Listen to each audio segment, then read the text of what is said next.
आज के क्वेश्चन फिर शुरू करते हैं। आज के लाइव सेशन में कार्य और ऊर्जा से संबंधित पशु परीक्षण भर्ती के दैनिक विज्ञान के क्वेश्चन। पहला प्रश्न देखिएगा, बल और विस्थापन का गुणनफल क्या कहलाता है। तो कार्य का सूत्र होता है बल गुणा विस्थापन,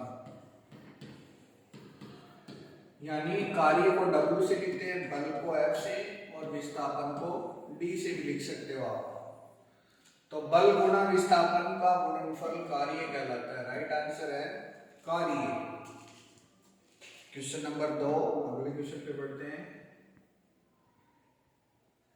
कार्य, क्वेश्चन नंबर 2 देखना, कार्य जो बल और विस्थापन का गुणनफल है, यानी कार्य जो होता है उसमें दिशा नहीं होती है, इसलिए ये अदिश राशि है। दिशा नहीं होती है, कार्य में दिशा नहीं होती है, और जिसमें दिशा नहीं होती है ना उसको हम अदिश राशि बोलते हैं। तो कार्य अदिश राशि है। बल सदिश है, विस्थापन भी सदिश है, लेकिन कार्य अदिश राशि है। तो राइट आंसर ये होगा अदिश। न सदिश न अदिश, ये भी नहीं होगा, सदिश ये भी नहीं होगा, ये भी नहीं होगा। क्वेश्चन नंबर 3, चलती गाड़ी में, चलती गाड़ी या कार में बैठे आदमी की, आदमी देखो बैठा है या विराम अवस्था में है या रेस्ट कंडीशन में है, तो उस स्थिति में स्थितिज ऊर्जा संचित रहती है, उसमें स्थितिज ऊर्जा संचित रहती है। तो इसका राइट आंसर है स्थितिज ऊर्जा। क्वेश्चन नंबर 4,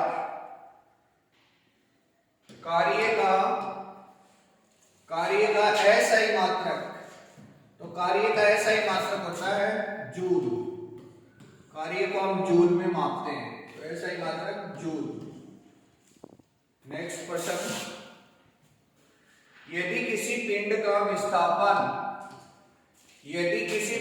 विस्थापन शून्य है तो उस पर किया गया कार्य कितना होगा। तो W बराबर होता है बल गुणा विस्थापन।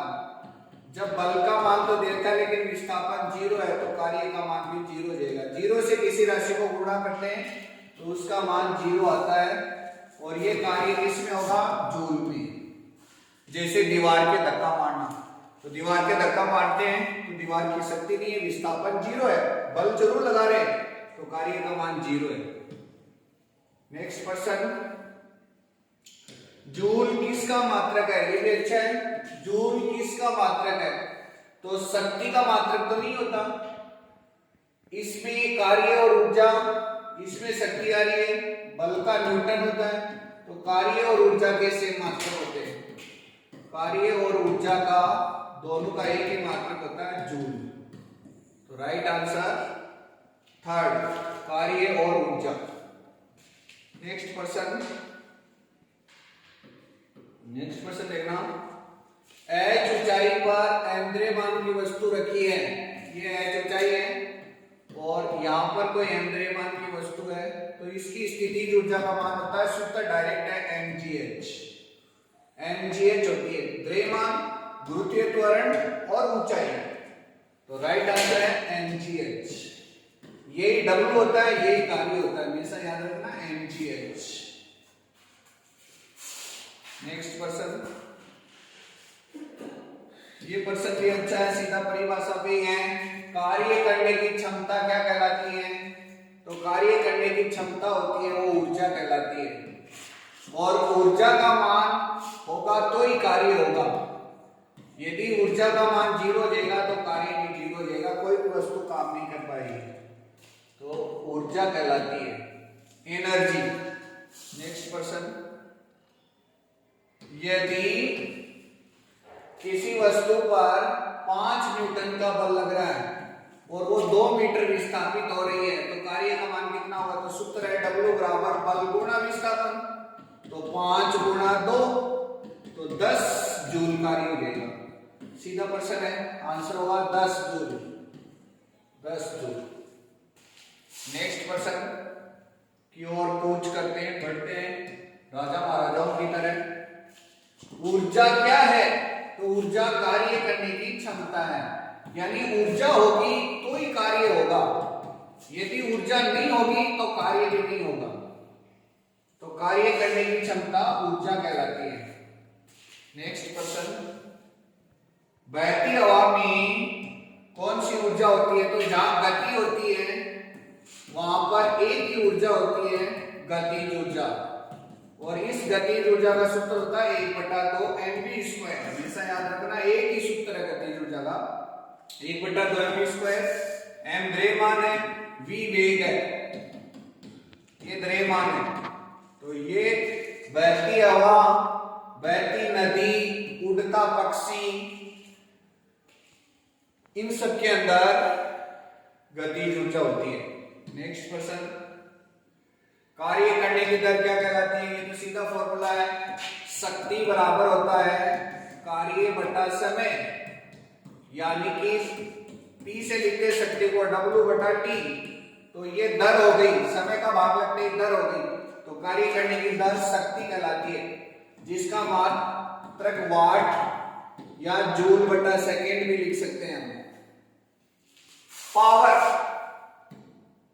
और एक बात और बता दूं मैं, ये भी बात यही याद रखनी है, 1 HP बराबर होता है 746 वाट। HP का मतलब है हॉर्स पावर। हॉर्स पावर का मतलब घोड़ा शक्ति, अश्व शक्ति। तो 1 HP के अंदर 746 वाट होता है। आगे बढ़ते हैं हम अगले क्वेश्चन की तरफ। धनुष की तानित डोरी में कौन सी ऊर्जा होती है? ये अच्छा प्रश्न है। धनुष की तानित डोरी में, ये धनुष है और इसकी तानित डोरी है, तो इसके अंदर कौन सी ऊर्जा होती है? तो यहां देखो, इसमें स्थितिज ऊर्जा संचित होती है। स्थितिज ऊर्जा इसमें भी होती है, और घड़ी में हम चाबी भरते हैं उसमें भी स्थितिज ऊर्जा होती है, और स्प्रिंग जो होती है उसको खींचते हैं, स्प्रिंग में भी स्थितिज ऊर्जा होती है। स्थितिज ऊर्जा ही फिर गतिज ऊर्जा में बदलती है, क्योंकि ऊर्जा एक दूसरे में चेंज होती है। तो राइट आंसर है स्थितिज ऊर्जा, पोटेंशियल एनर्जी। नेक्स्ट क्वेश्चन, शक्ति क्या है? शक्ति जो है पावर, वो कार्य करने की दर है। कार्य करने की दर को हम शक्ति बोलते हैं। इसका मात्रक लिख सकते हैं जूल/सेकेंड, या विद्युत शक्ति है तो वाट। W/T कार्य बटा समय, कार्य को जूल में मापते हैं, समय को सेकंड में मापते हैं। नेक्स्ट क्वेश्चन,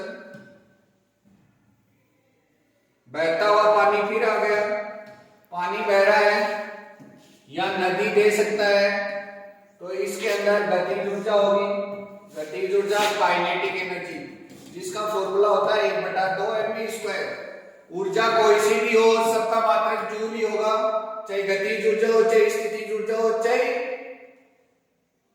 ऊर्जा देर की हो, चाहे कार्य देर का हो। अगला क्वेश्चन,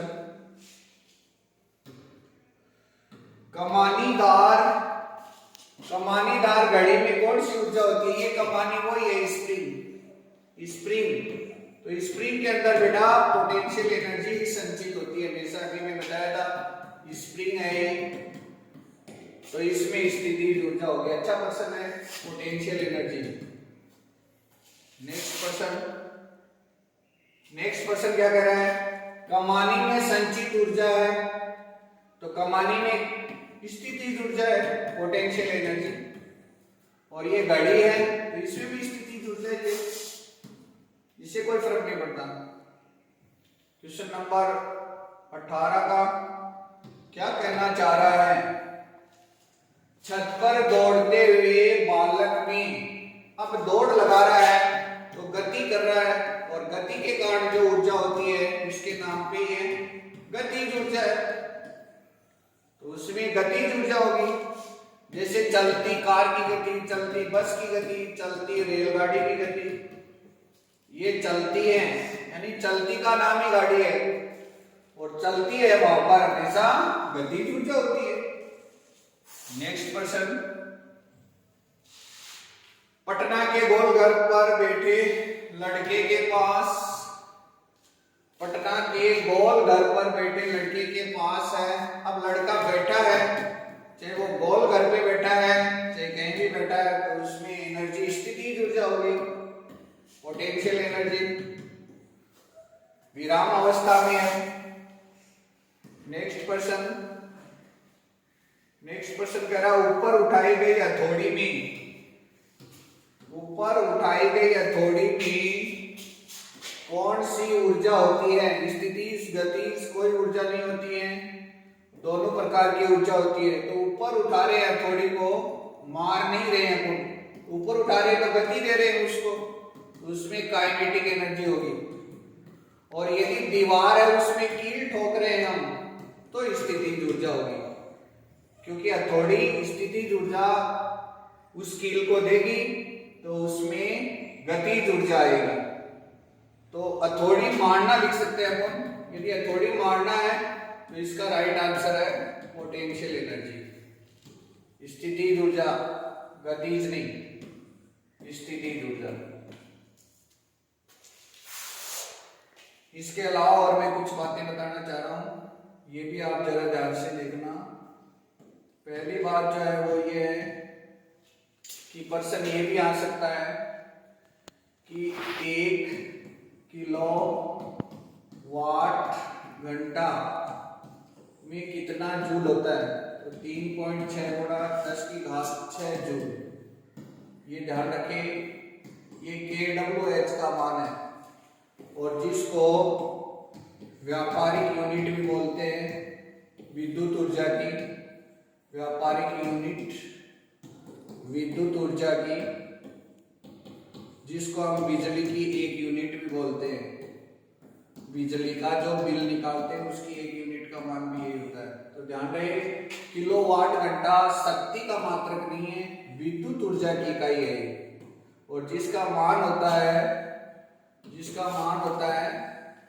3.6 गुणा 10⁻⁶ जूल। नेक्स्ट बात जो मैं बताना चाह रहा हूं वो ये है कि गतिज ऊर्जा का ये सूत्र ध्यान रखें, गतिज ऊर्जा बराबर 1/2 mv²। स्थितिज ऊर्जा का यदि h ऊंचाई पर फॉर्मूला आता है तो mgh, और दोनों के ही मात्रक शक्ति का फॉर्मूला आता है तो W/T। तो ये कुछ फॉर्मूले भी है जो हम याद रख सकते हैं। इन दोनों को हम जूल में ही मापेंगे, इसकी इकाई जूल है। कार्य का एक सूत्र आता है तो बल गुणा विस्थापन, इसको भी हम जूल में मापेंगे, इसको हम वाट या जूल प्रति सेकेंड। थैंक यू, आज की क्लास के लिए इतना ही।